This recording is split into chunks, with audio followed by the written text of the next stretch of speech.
Hi, everybody. Thanks for tuning in to Revolution Radio. It's Tuesday night, so this is the Idavox Report.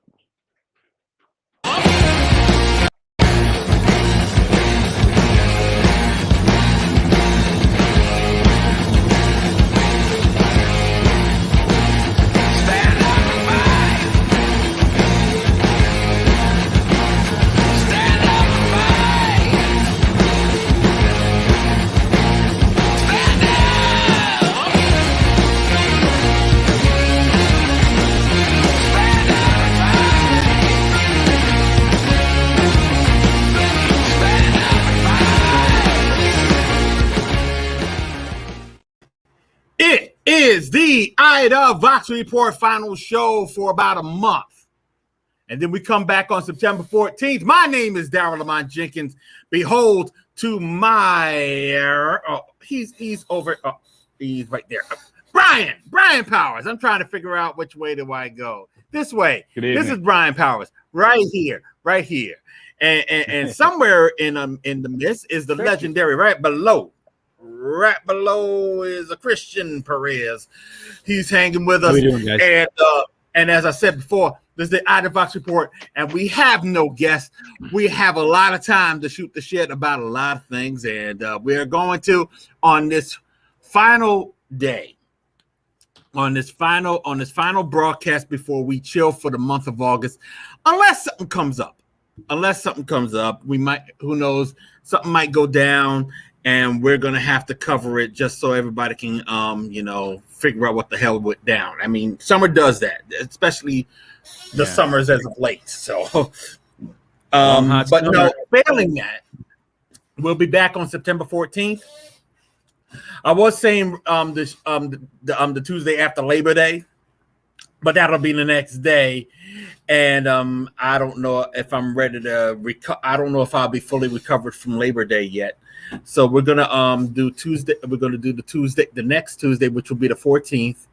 I don't know what we're gonna do yet. We're probably gonna have new intros. I'm probably gonna have a new set, a set that actually is I guess up to the level of what Idavox is, So I'll be sitting outside all winter. No. So what's been going on, Christian? Nothing really new, just hanging out. I did have a chance this weekend to check out the documentary Summer of Soul from summer of '69. It's amazing. About the Harlem Cultural Festival of 1969, placed as Woodstock. And, as the tagline says, it was the amazing footage. It sat in a basement for 50 years. I mean, it's chock A-listers. I mean, it's got B.B. King, Mahalia Jackson, Sly Stone. It's got the Chambers Brothers are on, I think, was it the first episode of the Idavox Report? The first episode, we had Lester Chambers. Chris Rock was in it.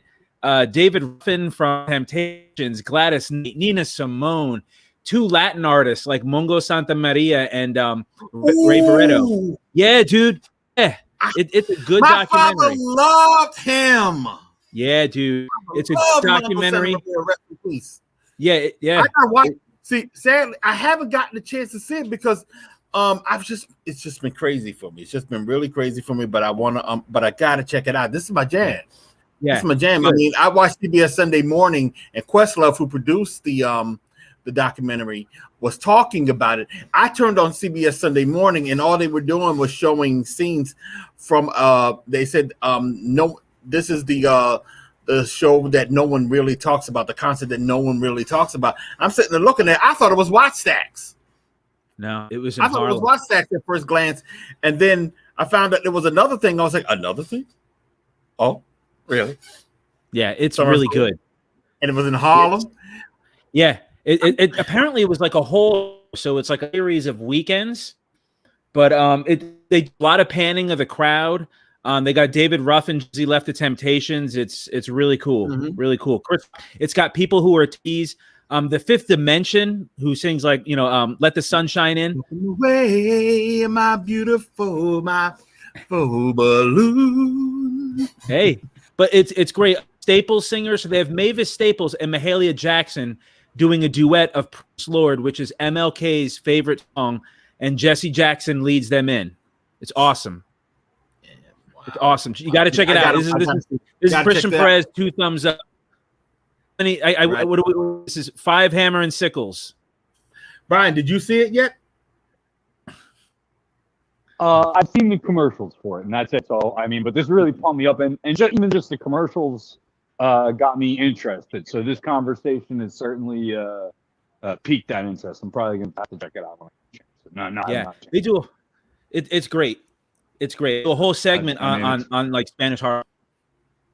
That's awesome. And hearing, comrades, Lester Chambers is involved with something. I mean, that's really exciting that there's a little tiny connection there, a little thread of separation between us and that movie. That's wild to me. That's really wild. So just more appreciation for, the Chambers brothers and their contributions to so many different things. And, I'll just encourage people to look back on the website, www.njrevolutionradio.com and check out the interview with them, because it was a very fun interview. And, their contribution, man, it just hits me that, hey, cool, we really hung out with some cool people. That's awesome. Yeah, indeed. And speaking of cool people, for those who don't know, I turned 53 on Thursday, and I celebrated by going to Newark, the NJ Pack, New Jersey, Performing Arts Center, where they have this free concert series coming up. Free concert series going on during the summer. They gave us Rakim. Yeah, man, I saw that. Man, I have videos on standby here, and I'm trying to see if I have my any of the Rakim footage. I should show it. I think it's on my external, which I have over there in the bag. So I may get up for a minute to see if I can see at the very least end the show with some Rakim, with just a little bit of Rakim. That was can we get away with it? But listen, it was a hell of a show, particularly because he sang everything we knew. He did everything we knew. I ain't no joke. I used to let the mic smoke, now slam it on the ground, make sure it's broke. Thinking of a master plan. Nothing but sweat inside my hand. Yeah, man. Oh man, follow the leader. Oh man, it was a good show. It was a good show, and they got some other shows coming up that I want to check out. Particularly, that's one of the reasons. Well, the shows are on Thursdays. They have this band that I got into when I was on a show in Knoxville about a year or two ago called there's this band out of New York actually called Brass Against, and I guess it's short for Brass Against the Machine, and then they just cut it officially to Brass Against. And the reason why they do that is because they're a cover band that does hard rock songs or whatever in with a brass section. So Brass Against, obviously Killing in the Name of, Bomb Track, they do that with a brass section. They do a couple of Tool songs, and I just heard them do Cherub Rock by Smashing Pumpkins, and it's Brass Against is no joke. Brass Against is no joke, and I'm in love with their lead singer, and that's the other thing. But she can sing her ass off. I mean, wow. Sister can do it. I want to say Uriba or something like that. I can't remember her name, but they got this rotating list of singers. I mean, I should pop off some Brass Against. I mean, we should have just made this a music show. Really, should have made this music show, because at the end of it all, one of the other bands I want to see is that they have is Third World, and Third World is going to be tough because this is going to be the first time I've seen Third World without Bunny Ruggs. Bunny Ruggs was their lead singer. He passed away, I think, in 2014. And he was the voice of Third World. And so it's just going to be, for me, it's going to be like weird. But I've never heard of them. I'm going to have to give them a listen. Oh, yes, you did. Now that we found love, what are we going to do with it? Oh, yeah. Okay. Got it. Try John Love. Everybody knows. That was Heavy D. So yeah, I'm really. We have to mark a passing. That's right. We have to mark a passing. That. Oh that yes, I heard. Biz. We was a week, maybe 10 days ago. Biz Marquis. We didn't know the passing. Yeah, one of the greatest love songs ever written in the history of anything. I mean, maybe you got what I need. Of course, I'm singing it. Anybody could sing that song. Anybody can sing that song. The brilliance of that is the comedy, and watching that video, hearing upon his passing. Of course, you were struck with that immediate, oh my God, I can't believe this icon that I'm so familiar with is dead, and it was sad and all that. And then, I scroll up and I find the full-length video of that song, and I start cracking up, dying laughing, having a great time, remembering that song, if you weren't alive or if you don't remember that time, was the whole culture for a good couple of months. And oh man, to lose Biz Marquis, that hurt, man. It was sweet. I'm gonna tell you, my memory of Biz Marquis is when I believe, and I've always wanted to find this out. If it was the first time he ever been on stage, I talk a lot about it was actually my second or third concert in life. It was something called the Crush Groove Christmas Party. It was being held in Madison Square Garden on, I believe it was December 26, 1985. It was the first hip hop concert ever held at Madison Square Garden, ever done in Madison Square Garden. I believe I still have the ticket stuff, but I can't find it. And this was Run DMC wasn't able to play because Run got a collapsed lung or something like that, so they had to pull him off the bill. But check out this list. LL opened up. They had him as the curtain jerker. He was doing the "I Can't Live Without My Radio" days, and that's my favorite LL song. That's my favorite LL song. Oh man! But so we had LL opening up.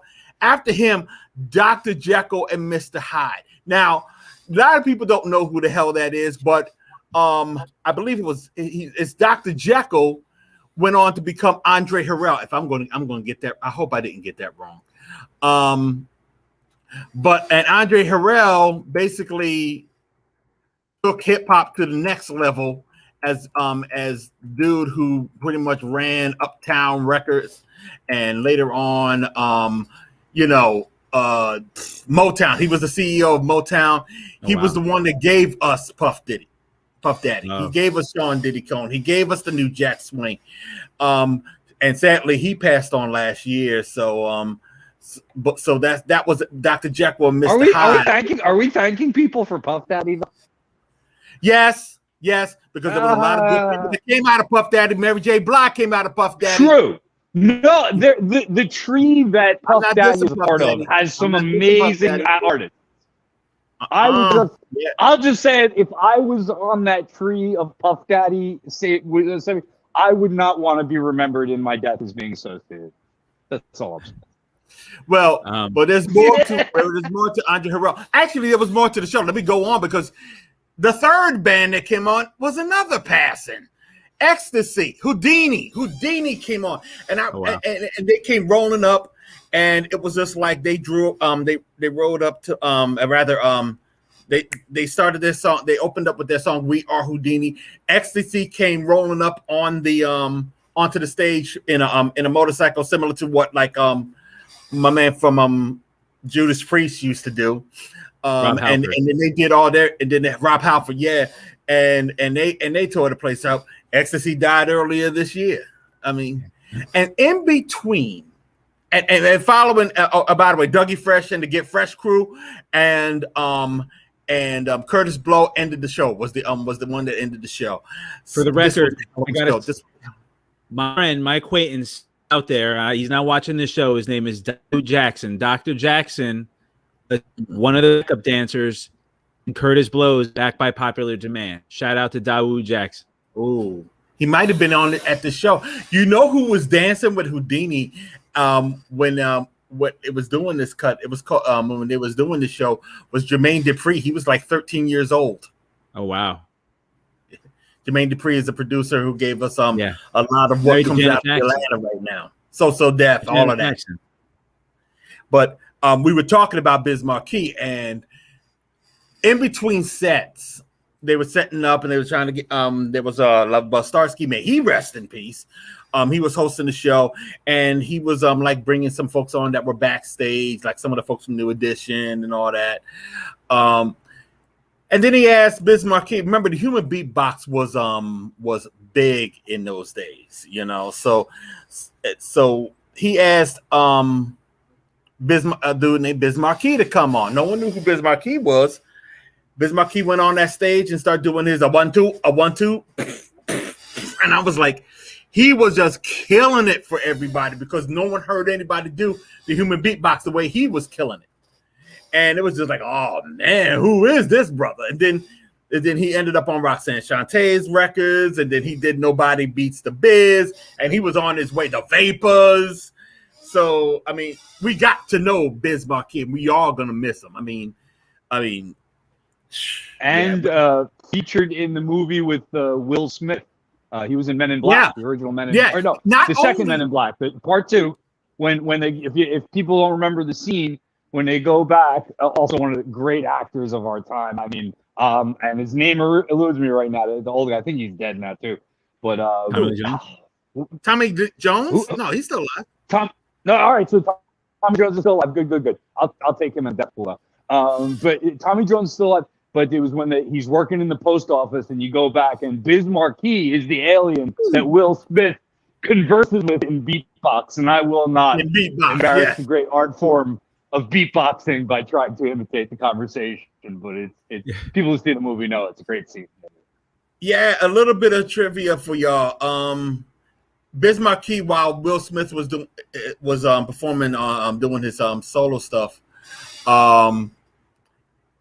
Biz Markie was his DJ. So yeah, they were tight. So I mean, we lost a lot of good rappers back this year already. We lost Biz Markie, we lost XCC, we lost Prince Markie D from the Fat Boys. We lost MF Doom, but that was like last year. We lost oh man, names are escaping me right now. But do you know who else died today? Joey Jordison from Slipknot. From Slipknot, yes, I saw that. That's what I thought you was talking about, Brian. Yeah, that's what I thought you was talking about, Slipknot. Yeah, he was a good drummer. Oh no! The videos of him like them lifting him up, going upside down. Yeah, I think he was 46, 47 years old. My son, who's I'm looking right now to see if he's even hearing me. He's 12. He's gonna be devastated. He's gonna be in tears, man. Oh, that's not good. I don't want to be there when. He thought. Now he left the band, right? Didn't he leave the band? Yeah, he left the band. Now when he left the band, now I have a story about him. So when he left the band, my son's sister's did an April Fool's joke and told him that he was coming back to the band. I had to console my son when he found out it was a prank. For about 2 hours after that, he was so upset. And this is going to, oh no, I don't want to do this. Yeah. What a great loss. Oh my God, what happened? Yeah, 46 years old. 46 years old. He died. They don't know yet. He died in his sleep at the age of 46. Oh, we're losing. It's the same too. We're losing a lot of good people and too young. I can't remember every rapper that that we had lost, but we lost a whole bunch of them over the past 6 months alone. None of them over the age of 60. None of them. That's a test. And that's the part that really sucks. Biz Markie was 57. Yeah. And it's like, and they did do at the concert that I was talking about with Rakim, they did do a tribute. They basically played some of his music that everybody was showing their love, and it was like, yo, we're gonna miss him. So, but hey, we're not getting any younger. We're not getting any younger. I mean, it's coming to that point where we all just have to look forward and say, hey, look back and say, what have I left behind? You know. Well, I also think that it's important that we take care of ourselves, and especially I know activists out there, people that listen to us we dedicate a lot of our lives to other people, man. And I know that it's been plenty of times in my life, so I'm not pointing fingers, nobody but myself, where, you know, you need to take better care of yourself, because you just, to only be around, you think about, I mean, and we're talking about a lot of different people here at young ages, and we could sit here probably forever and list the people that we really needed around for a few more decades to produce, you know, great art, literature, revolutionary thought, whatever you name it, you know. So it's important, and it comes down to, you know, you got to take care of yourself, man. If you need to eat better or get better exercise or get to, you know, get some mental health counseling, you know, or whatever, do it and make it a priority, because, you know, I sure as hell would have loved to have seen Biz Markie with my kids when they were old enough to appreciate them, or, you know, Slipknot and stuff like that. And it's unfortunate. So, you know, yeah, it is. We got cheerier conversation, because we can talk about like QAnon and stuff here. Screw QAnon. Not with I mean, I'm honestly, I was really glad we broke off and started talking about the show like this. We got to get my boy Not For Profit on the show when we come back. Not For Profit was in the band Reconstruction. He has his own thing is his own thing now, and I want to show him some love. Wait, Reconstruct the Puerto Rican punk band? Yes. Do you know how long it took me to find the CD? I remember going to Jack's Music in Red Bank, and they're like, "We can order CD you want." I'm like, Reconstruction, Liberation Day, CBGB rap. Couldn't find it. I can help out with that. I got to get a hold. Now I have the CD now. Okay. Yeah. They have a song called like Farrakhan. That song is awesome. Shoot, I mean, I love the band. There's so much. I actually have video of them that I shot at ABC No Rio, and I was always into that band. I was always into that band, and I interviewed some of them. I mean, I love the whole Reconstruction collective. You know, Vagabond, what's up, y'all? Wow, that's crazy that you know that guy. Wow, that's wild. Yeah, yeah. Hell yeah, dude. I actually got I'm not in the office. I didn't take it down from the other office yet, but I actually have the movie poster. So I'm gonna have to put that back up in here somehow. But yeah, I music's my thing. So I was very happy to start the show off with this. But in any case, but sadly, music is not only my thing. Sometimes politics comes into play, and we got to talk about some of it here. We don't want to get too much into this, but we did start off the well, maybe we have to. We had the Senate hearings. I'm not Senate hearings, House hearings. The select committee that was watching the cop drama on the January 6th riot, the insurrection. Yeah, right. And they testified, and it was some interesting testimony. I mean, they're cops, and they're going to be pushing for. It's probably going to mean that they get some money out of it. But as I had been telling people all weekend, because there were some folks on the right wondering how come, and we'll get to the stupid rally that I was at later. But these they keep on bugging me saying, why am I cheering on the fact that all these people are locked up these days? Why can't we destroy all political institutions? I don't believe in any of them, which is something that you don't hear when it's us getting arrested. So I basically just told them, look, I don't give a damn whether about either side. Truth of the matter is, I loved seeing the insurrectionists go to jail. I love seeing the insurrectionists getting shot by cops. In a nutshell, I love seeing them getting their ass kicked by the system they created to kick ours. And it turned on them. That's a soundbite. That's what I'm looking at. That's what I'm looking at whenever I see that. You created this beast and it blew up in your fucking face. It blew up in your face. So you want me to go and march with you guys to try to get Joe fucking Biggs of the Proud Boys out? Fuck off. You guys, as soon as you guys get out, you'll be trying to throw us back in anyway. So why should I care? Yeah, I'm gonna just enjoy it. Oh my God! You said that what's her name mother was there, and they're trying to turn her into a martyr. Remember the woman that got shot? Ashley Babbitt. Ashley, Yeah, okay. Ashley Babbitt. Yeah, so basically, so they had so we heard all the testimony from all the cops and all of that. Meanwhile, there's been this effort to try to either twist it. I mean, I got to show a little bit of this, incidentally. Let me find it here. I got to show a little bit because this was up on on Twitter today. They tried to I don't have it. Never mind. They tried to have a press conference. Marjorie Taylor Greene, Matt Gaetz, and Louis Gohmert and all of them. They tried to hold a press conference slamming the hearing today, and they just got drowned out and chased away. Oh, did you see the woman chasing Matt Gaetz saying, "Are you a pedophile? Are you a pedophile?" Yeah, I saw that. Yeah, Brian, you saw it, Brian. She was like had the camera in his grill. Oh like, yeah, it was wonderful. Are you a pedophile? Yeah, it was wonderful. Oh yeah.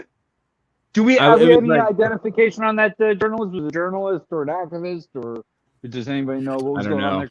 I don't have. I wish I could give some credit to the woman, and I'll ask our writer Leah if she can find out that clip after and do a little research so we can make sure we give her credit for her, even though she didn't get an answer. I think no answer is kind of an never answer, have and to. It was always, it was fun. It was fun to watch. That's for damn sure. She's one of those folks that will never have to pay for another beer in her life if she does in fact drink. Let's just be real about that. I shed no tears, none. Oh, wait a minute. I do have that video. All right, here we go. Let me show you what they gave us today. Love this country. We gotta go. The answers to the questions. We need a break. The left is interrupting the press conference. We need to end it. Yeah. Thank you. For those of you that really care about this process, thank you. So it got stormed by some protesters. Ladies and gentlemen, what you just saw here today is, again, the intolerant left. Here, I had to actually, I'll give those back now. So the whistle. Intolerant left. Snowflake. What a snowflake. Makes you cry. We are intolerant of that shit. Yes, you're right. You're absolutely right. I will wear that as a badge of honor. Beats the living hell out of deplorable. I just like Louis Gohmert is who you bring in for credibility. It's like the holy trinity of conspiracy theory goofballs. Louis Gohmert looks exactly like you would think Louis Gohmert looked if you'd never seen him. Yes. He is the stupidest looking. I mean, if you had to draw a cartoon character and somebody said, draw Louis Gohmert, they'd draw that motherfucker. He's that stupid. He looks like a character in a background of like a Popeye cartoon, like, oh, he's eating a hamburger with Wimpy. That's Louis Gohmert.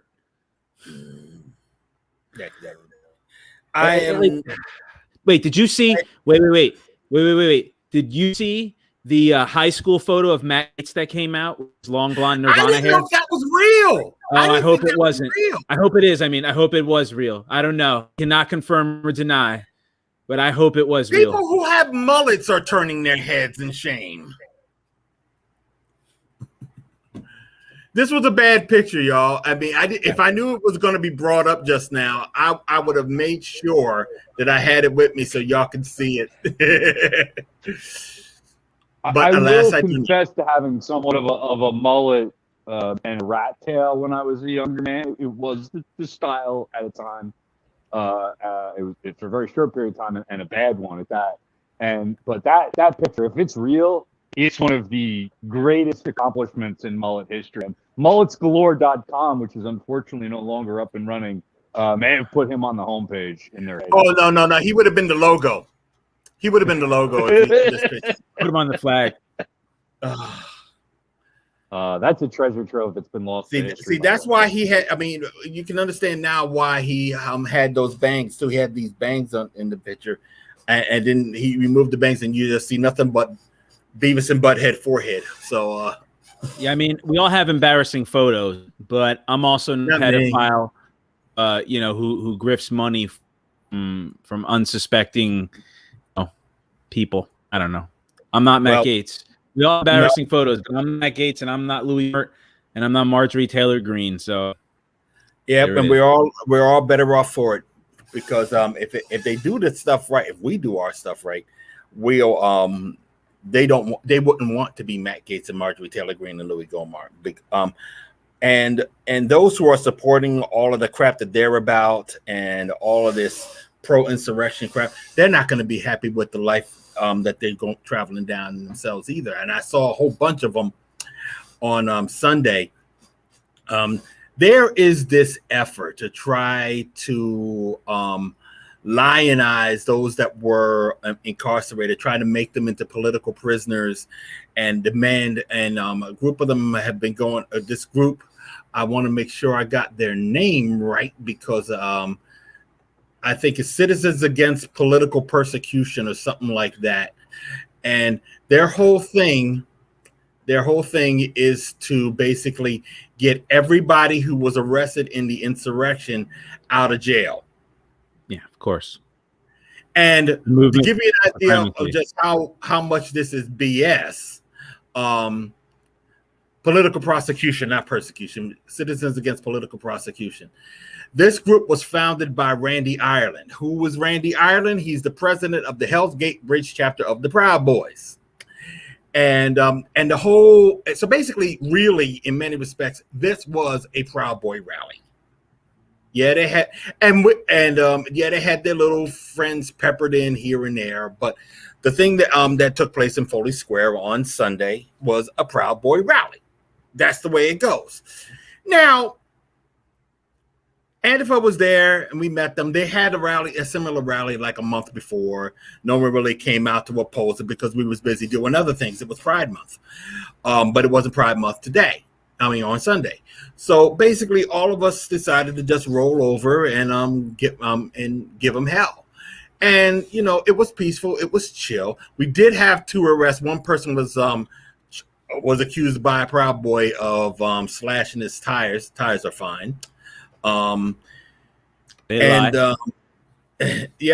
said he tried to slash them, and I don't even know if he even had a knife, so and I believe another arrest was a person that was dressed up in a pig costume dressed up in a pig costume / cop costume. So oh boy, I got pictures of that all over the place. It was the funniest thing in the world. But a lot of what was going on was yelling and screaming back and forth. And I got noticed. And I'm going to show you that video file, how I got noticed.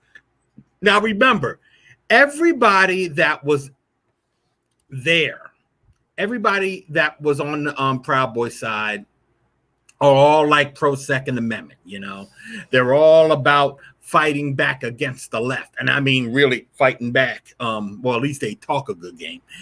There was even a guy that was wearing a shirt that said "Death to Antifa," Just probably 2 or 3 feet away from him was a woman who was holding a flag with her friend, and she recognized me. Good looking guy.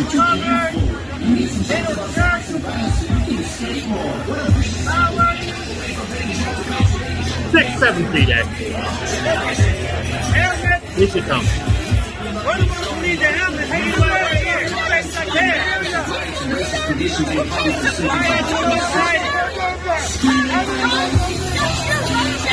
Yeah, that's me. Pleased to meet you.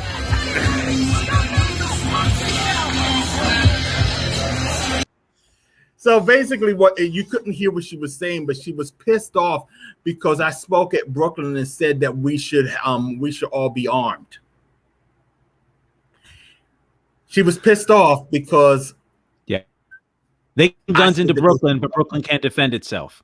Right. I mean, but in general, I bet you she believes in the right to keep and bear arms.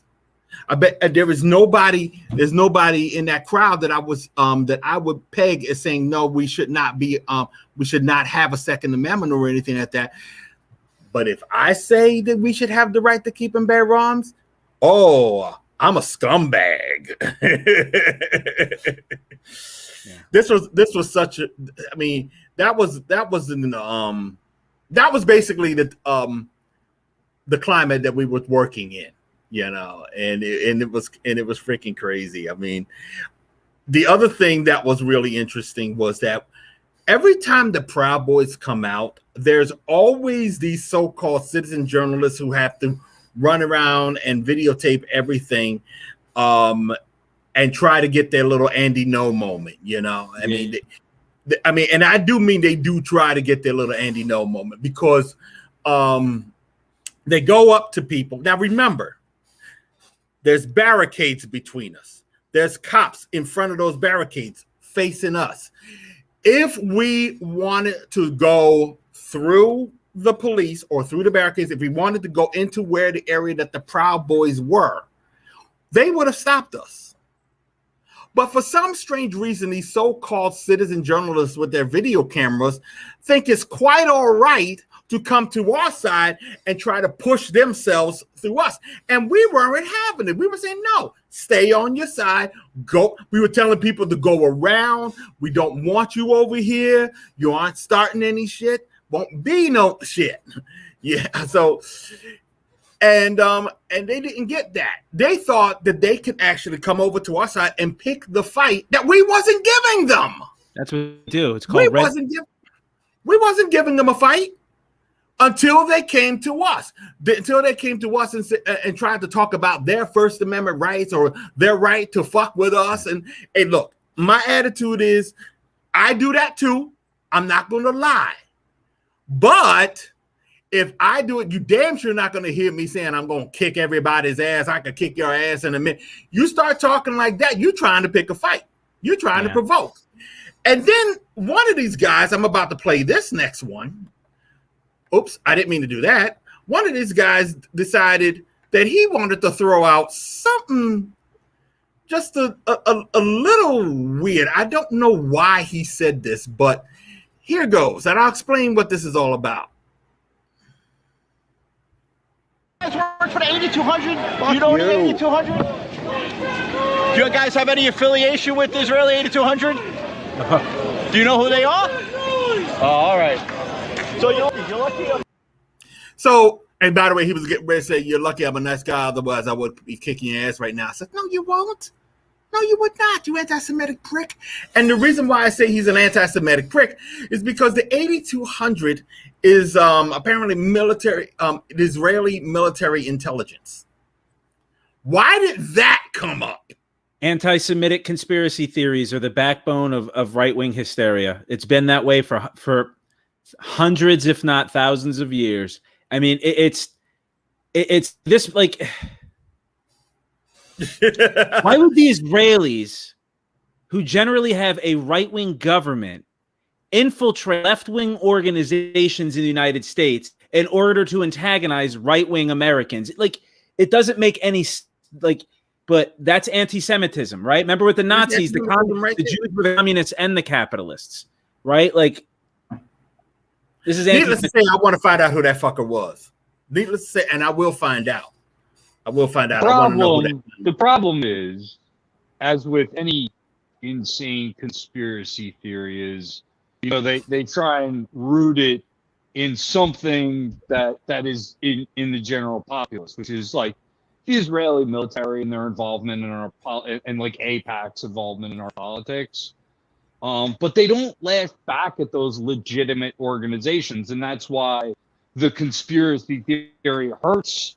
If you're, we've done a lot on this, right, on the Revolution Radio for Palestinian liberation and stuff, and they just take this hard turn into insanity, but you can't pull them back. And I just want to mention that that's why conspiracy theories hurt us, because take your eyes off the real situation and distracts you.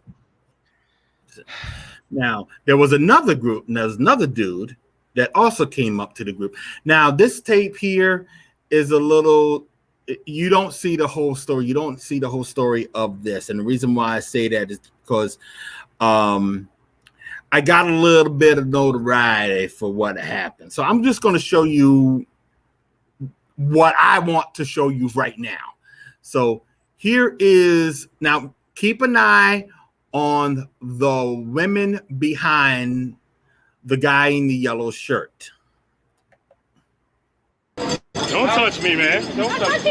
You're touching my umbrella. I don't want to touch your umbrella. I wish you would stop putting it in my face. Get out. Get out for what? Hey, was that a threat? Was that a threat? What do you mean a threat? Not you, her. Hey, get out the way, jabroni. Now, I don't know who that woman was, but for those who don't know, I got to find out the stun gun law. She had a stun gun and she was over there swinging it around. Now, I don't know what the laws on stun guns are, but I do know that you can't just swing it around. If I was to pull up my shirt, I can carry in other parts of the country. If I was to show my piece to somebody I was in front of, that's my ass. You don't do that. Brandish. You don't do that because now you're intimidating. Now you're threatening. What she did, she only had employed that stun gun as a form of self-defense. She can't do it to intimidate, and that's why I called it out like that. Now, the part where it got even more interesting is because that dude in the yellow shirt thought, and by the way, he's a Proud Boy. Of course. He's a Proud Boy. He tried to make himself out to be some sort of liberal. He is. He's some sort of liberal, who voted for Biden and all that, but he's a Proud Boy. Don't ask. Just don't ask. Anyway, he decided that he was going to push himself through the crowd because he felt he had his right to do so. Now, the only reason why I'm not showing the video is because there's a lot of people in the video that I don't want to show on this program, and I don't think they would appreciate it if I did. But the issue was the fact that when he tried to push through the crowd, he tried once, pushed through everybody who didn't push them right the hell back. Then he tried to go through me. And I was cool about it. All I did was, remember, skinny boy, 350 pounds of fuck you. I basically told him. That's a t-shirt. It writes itself, folks.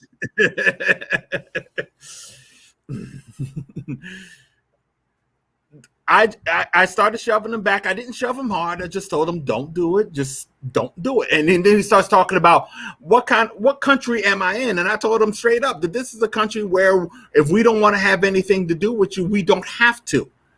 And he wanted to argue a little bit more. And then the police snatched him up. Now, when the police take your side and they hate your guts to begin with, you know you fucked up.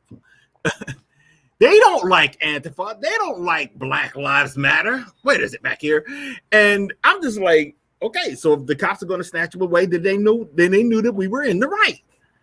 And it doesn't matter to the folks on Twitter because all they saw was Antifa getting aggressive on somebody, and then they recognized me, and all the fat jokes came out. Oh, and that's a new one. Talked about how I should be arrested. You should have hit him. It's amazing how everybody, whether you're talking about a so-called citizen journalist on the street that day or online, everybody can swing when they're nowhere in the position to. Everybody was like, yeah, I should kick your ass. I said, why haven't you? Because I'm gonna tell you this right now. I did, and I told him in his own video, I told him I didn't want to put my hands on you. That's not what I'm here for. And it could have gotten worse because if I thought that there was a threat involved, that would have been his ass, and it would have been mine too. For many reasons, not just because the cops would have arrested me. I happen to know people who know him, so it's kind of like I would have heard that story. So, but. It was a crazy day. It was a crazy day, and they tried to make Ashley Babbitt a martyr at this rally. They had her mother on to talk to the crowd, and they had the audacity to go say her name, Ashley Babbitt. Ashley. So when we started hearing that, we just started going, Ashley Babbitt, rot in hell. Oh boy. I mean, it was a really stupid display on their part, and you can expect more. You can expect more. Can I? It's a different reality. I mean, when you did that, how did the crowd react to you doing that? Because that's antagonist. They reacted. I'm all for it. By the way, this is not. I mean, that. They can only do but so much. We was all yelling and screaming at each other that it probably didn't even matter anymore what we were saying to each other. I'm gonna show one last video from it. Now, why do I keep doing that? I'm gonna show one last video, and this was a video of now there's a guy by the name of James Klug. He's one of those quote unquote citizen journalists. And by the way, when I say quote unquote citizen journalists, I'm just saying more or less, in my opinion, Proud Boy propaganda. Yeah. A guy with a camera. Yeah. And James Klug fixed that bill. I mean, he isn't running around with the Proud Boys all the time, so I just say conservative propagandists. But I met James Klug a while back in September when the Proud Boys were supposed to have a rally in Philadelphia and didn't show up, but 500 people showed up. Now, we were all wearing masks that day. So when James Klug and his friend decided to walk through the crowd with a pro-Trump sign and no mask, we knew he was a problem. Well, he declared, we had a chant while we was marching up to the park, marching up to Foley Square, I should say. It was like, what's that noise? Fuck the Proud Boys. And this knucklehead had the audacity to say, there appears to not be any Proud Boys present. Oh, I saw that, yeah. And trying to make it sound like that it was just some sort of boogeyman that we came up with. Ladies and gentlemen, meet the Proud Boys that were not present. Where is it? Do I have the video? This rally for the square.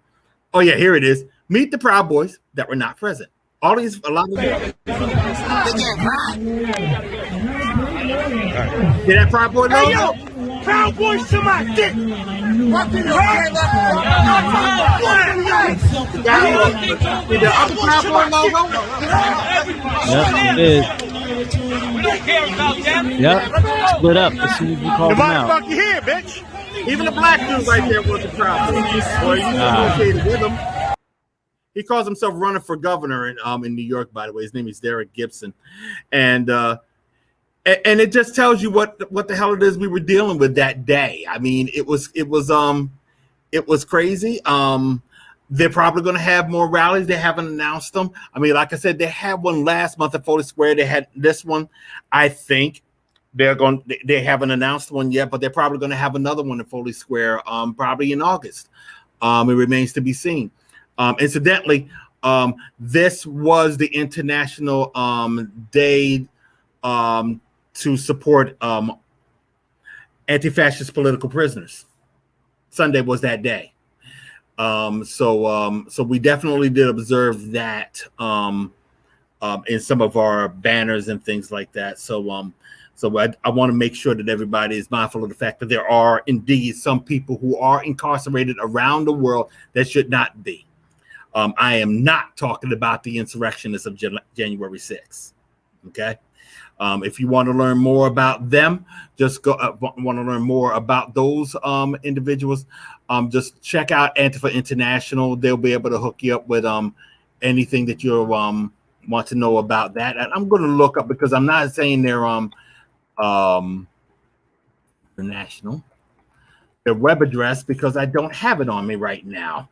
But just go to I would say just go to @Antifa ITNL on Twitter. That's Antifa International. They can give you all the information about this day.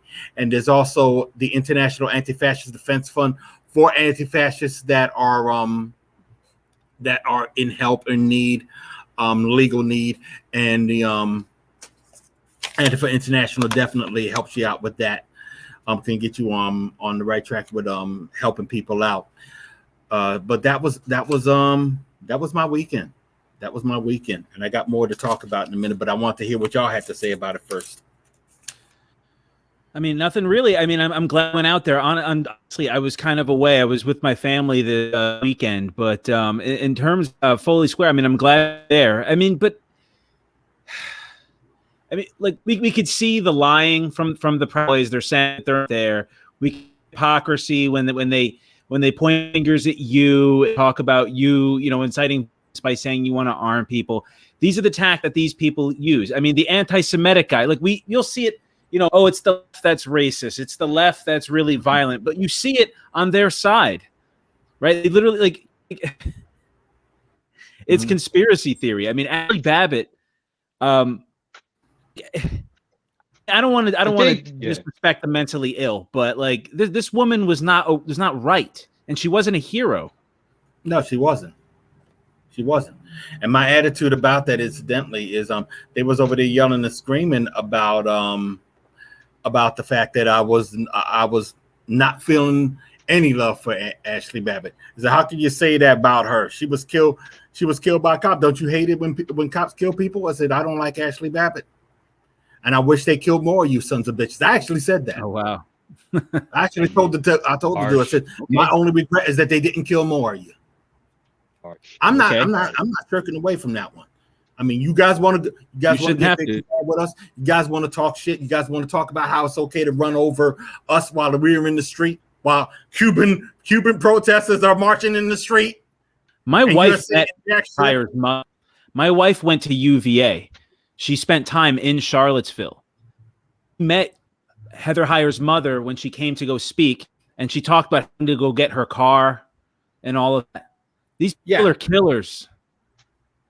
It's not about I want people to understand. It's not about agreements or misunderstanding. These people are killers. They're racist and they're dangerous, trying to get political power.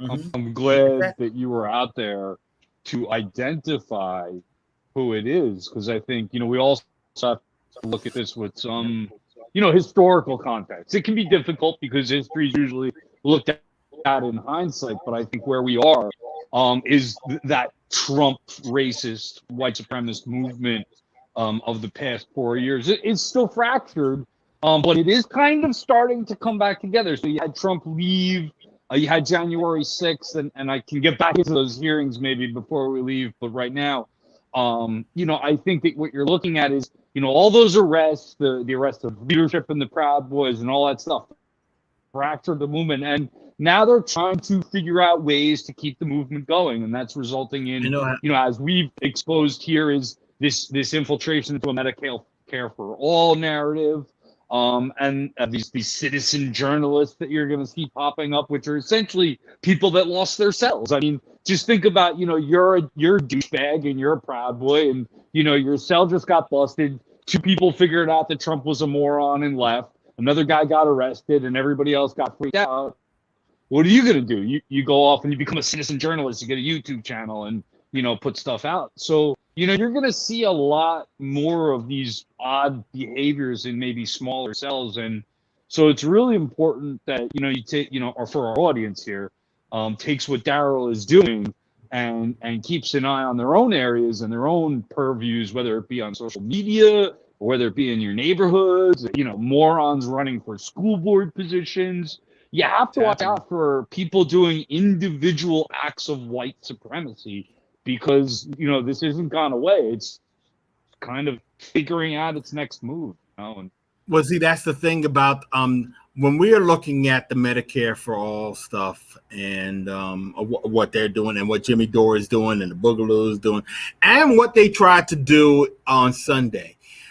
The form of rebranding is that they have engaged in after January 6th. Every time they get in trouble, they do some sort of weird rebranding. When Charlottesville blew up, all the Nazis seemed to go away except for the ones that were of color. And then when January 6th blew up, now they had to do another form of rebranding, which is really curious.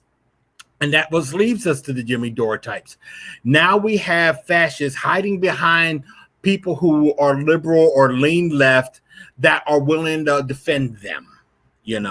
I can't wait to see what happens YouTube when that blows up. So they got to get those YouTube subscriptions and those Twitter likes. I mean, and this Twitter is like out of hand. This online shit is out of hand. And it's gonna continue in this direction unless we get a handle on it. And that brings me to the American Renaissance Conference in November 12th to the 14th at the Montgomery Bell State Park in Burns, Tennessee. We're trying to get as many people to come out to that, or at least shut it down. Now, if you cannot make it, we got something for you. Because one of the things that's really important is that we have some individuals that are coming to this country that are straight up neo-fascists, also politicians from their home countries who are going to speak at this conference. We don't need more fascists coming here, especially fascists that actually has hate crime charges and weapons charges in their home country. And that's the basic deal when it comes to Dries van Leeuwenhoek, who is from who was a Belgian member of parliament, and Ruben Caleb of Estonia, who was also a member of parliament, who has some connections to neo-Nazis and is a Holocaust denier. Leeuwenhoek is the one with the hate crime and weapons charges, hate speech, I believe, charges. Now, this is time to start telling what we've been basically doing over the past couple of weeks is encouraging people, and we passed out these flyers to on Sunday to let people know that this is going on and they're coming here, and we need to call our elected officials and let them know that they are coming here. And if you want more information, there's the web address to all the information you need about those two individuals and that conference. You will get some information on that conference. So just go to idavox.com/index.php/stop-Ameren. I'll make sure haven't done it yet, but there will be something about the American Renaissance Conference on the sidebar. There is already something on the sidebar now, as a matter of fact, but it doesn't have this information. So I'm going to change that. If you click on the alert about American Renaissance Conference that's on the sidebar on our public calendar right now, you can get the information about the conference. But by tomorrow, you should have information about our effort to try to keep these sons of bitches out of the damn country, because they have no business here. Yep. And that's just it in a nutshell. We do not need to bring somebody that's going to try to encourage our terrorists here. You know, one of the guys that's speaking also is Vincent James Fox, who was one of the people who was there on January 6th. Others were there for Charlottesville. Remember, 2 weeks before Charlottesville, they had this conference. So it's important for people to just remember what it is we're fighting, what it is we're dealing with. So, but that's, what a day. What a week, I gotta tell you. What a week we have had. So I did want to, if we could, leave just back for a minute into these hearings that you don't want to talk too much about. Yeah. I did spend way too much time watching them. I'll admit to zoning out and getting involved in other things, but I more or less had it on, the screen for the entirety of it. And like I said, I think the cops are going to get more money. I think there's more to come out. It was the first day. I was extraordinarily disappointed in the brevity of it and the lack of depth. But what people are saying, of course, the liberal defenders of what's going on are saying, well, wait, there's a lot more to come, more subpoenas, more testimony. Okay, fine. I'm looking forward to some details that I don't know about because I didn't learn anything today. Mm-hmm. I saw what I've been seeing since the day happening. I reviewed the January 6th show that me, Christian, Lark, and Leah did together. And honestly, we kind of laid it all out then that day as it was happening. And not much more has come to bear. So, I'm thinking I should learn something more about this. But there's definitely going to be an angle that turns police into heroes, and we need to hire more cops, and they need more training and more guns and more this and more police. And I think that that's what happens when you trust when you trust the Democratic Party to do something. I mean, they're going to muck it up with liberal shenanigans, and that's what I've seen. Now, if we actually expose some names, and what I'm very, very much looking forward to is naming the names. Who in Congress was cooperating with these terrorists, giving them the layout of the buildings, telling them who to hunt and how to hunt them, because they were trying to kill people. Again, not that I give a fuck, but I'm, the curious side of me wants to know the truth. I really can only form a good political opinion if I know the truth of what happened. And those are the truths I don't know about. I don't know who in Congress cooperated with and therefore are also terrorists. And I don't know if the Democratic Party has the kind of stones it takes to make those very justified accusations. I have not seen them, I have not heard them, and I have seen them fall well short of what that truth is. And if I don't see that, if I don't see those connections being made, and I don't see those accusations and those basically connections made, then it's all a big fucking waste of time. It's all a big fucking waste of time. Because you're going to change some managers around, leave the bosses in charge, and 4 more years we get to watch what happens when we try to do it again. Yeah, and ultimately that is my attitude as well, because frankly, if we don't see results, then it was just a circus act. And we don't want to see circus acts. We want to see accountability. I don't want to keep complaining about Marjorie Taylor Greene. Bad enough that they allowed her to be in Congress to begin with, and Lauren Boebert and all them. I want to see us doing something about folks that are trying to do us harm. And if you are in office and you are tell us that you are in no position to do something about them, then you're one of the people trying to do us harm.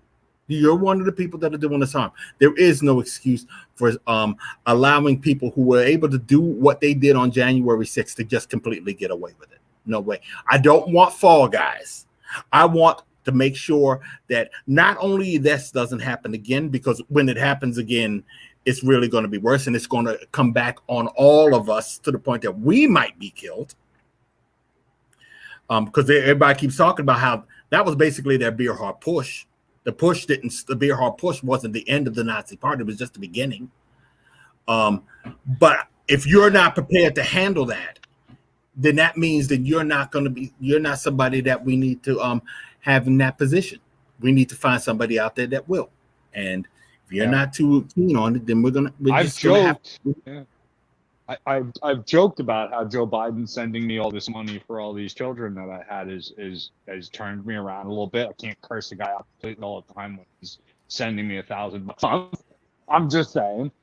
But more than that, if the Democrats have just never shown me the kind of intestinal fortitude it would take to turn to basically your coworker who may work across the hall from you and say, you tried to kill me and I'm going to hold you accountable now.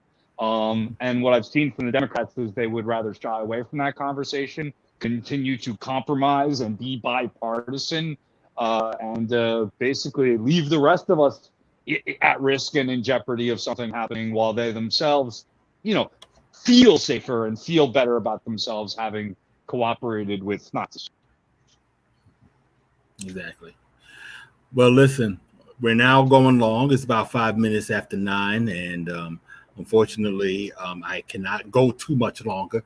But and we're gonna play a little bit of Rakim before we get out of here. All right. Play Rakim a little bit.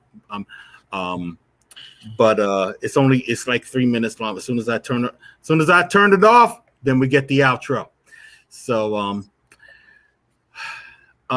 but before we go, Idavox, if you want to know what's going on with Idavox, just go to idavox.com over the next month, and just be on the lookout for that next commercial when we hype up this September 14th show. Hopefully I can get not for profit on. Hey. But if you want to stay in touch with me, otherwise it's D Lamont Jenkins on Twitter and Instagram. I'm the Notorious DLJ on TikTok. Yeah, I joined the crowd. Oh boy, you're with the kiddies now. Yeah. I'm young at heart. That's okay. That's how you reach them. More than them, I fart. But no. If you guys want to help, go to onepeoplesproject.com and learn a little bit more about my organization. And if you want to help us along, feel free to donate. There's a donate button there or a donate page. We also got snazzy t-shirts that I didn't have the commercial for set up, so I'm not going to try to grab it now. Brian, what's going on with you? So we're joining in the summer break sessions. We're taking NJR Live off this week, but we'll be back next week probably. And then I said we're going to do 2 shows. Maybe we'll do 3 in August. I'm not sure. But in the meantime, our staff will be putting together clips and social media posts, keeping you abreast of activist activity. So we're not shutting down Revolution Radio. We're just breaking for the summer and recharging our batteries. And while we do that, I know I used to do the show in the studio, but it seems that I'm in a shed. It's because I'm in a shed. I need a new laptop. We need a lot of stuff, and it would really, really be great to come back full speed in September, having replaced my laptop and maybe gotten some other studio equipment in place. So, and that takes money. We don't need a lot of it to run Revolution Radio, but I'll tell you, that's why every little bit of it results in something better happening on the show. So if you can give $50 to help me towards my laptop, that would be wonderful. So if you're listening to this, www.njrevolutionradio.com, or give directly to Idavox, because we all work together, we all do our part, and it is a network that really has come together over the last year. We've only been in business as Revolution Radio since January, so this just keeps going, and it's fueled by donations. So help a brother out. Appreciate it. So thanks much, Brian. Christian, you got anything going on? Yeah, I mean, like Brian said, I'm going to be releasing some clips. I released a couple. So if you can, check them out. I released one on what's going on in Cuba and Haiti, and just edited a clip I had put up. It's only 4 minutes, folks. It's a simple question answered, right? It's the difference between conspiracies and conspiracy theories. I had given a lecture here. I edited the clip. Check it out, folks. It's about 5 minutes long. Check me out on Twitter. I'm still trying to figure out this Twitter thing, @Perez Podcast. Please donate. Donate to Revolution Radio. Donate to One People's Project, and have a great summer. I'm going to try and be active on releasing some videos, and please follow. Please support. That's all I can say. Thank you, Daryle. Thank you, and I thank y'all for having me do this over the past year or so. I mean, I'm really enjoying myself. We aren't even a year old, but these past couple of months have been a really good opportunity for me to come out and let my freak flag fly, and I needed that simply because when One People's Project started, I mean, it was just boom, boom, boom, boom, boom, one article after another. Now things are slowing down a little bit because we got a whole bunch of people that are just doing it. And I'm old, so. But in any case, I'm like I said, we'll be back. We'll be back on September 14th, and when we come back, we're going to be even more of a well-oiled machine. Hey. My attitude is just don't sweat the technique, like Rakim would say, because it's a good technique and we're going to stick with it, baby. We're going to play a little bit of him, and then we'll see you on the 14th of September, and DOJ will say, peace. So mind-blowing, man. Thank y'all for coming, showing support for Rakim. You know what I'm saying? This is dope. Sounds of the City, NJ Pack. Thank you, Newark, New Jersey. Thank Roz Baraka for doing this, man. This is crazy. Dope. So now, are y'all ready? Nah. Are y'all ready? Alright, introducing the extraordinary Cypher Divine Ever, MC, give it up for Rakim!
The God MC, we got it. Yo, standing by the speaker. Suddenly I had this. Speaker wasn't me a ether. Something madness. Stop this kid, stay the ground so I get closer. Close I get, when it's set, my mind starts to activate. Down to labyrinth. The thing I heard would be out the tragedy. Something from the top of my head, so I'm telling you to move with a black man. I'm scared.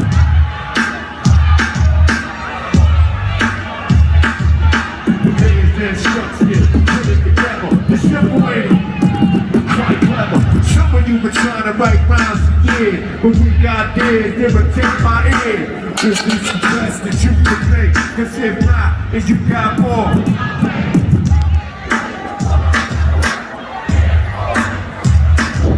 So turn up the bass, it's better when it's loud. Cause I like to turn it. Come on, get your hands up, get your hands up. Everybody in the crowd, let me hear you rock him. Come on. Say rock him. Say G.O.D. Say the God MC.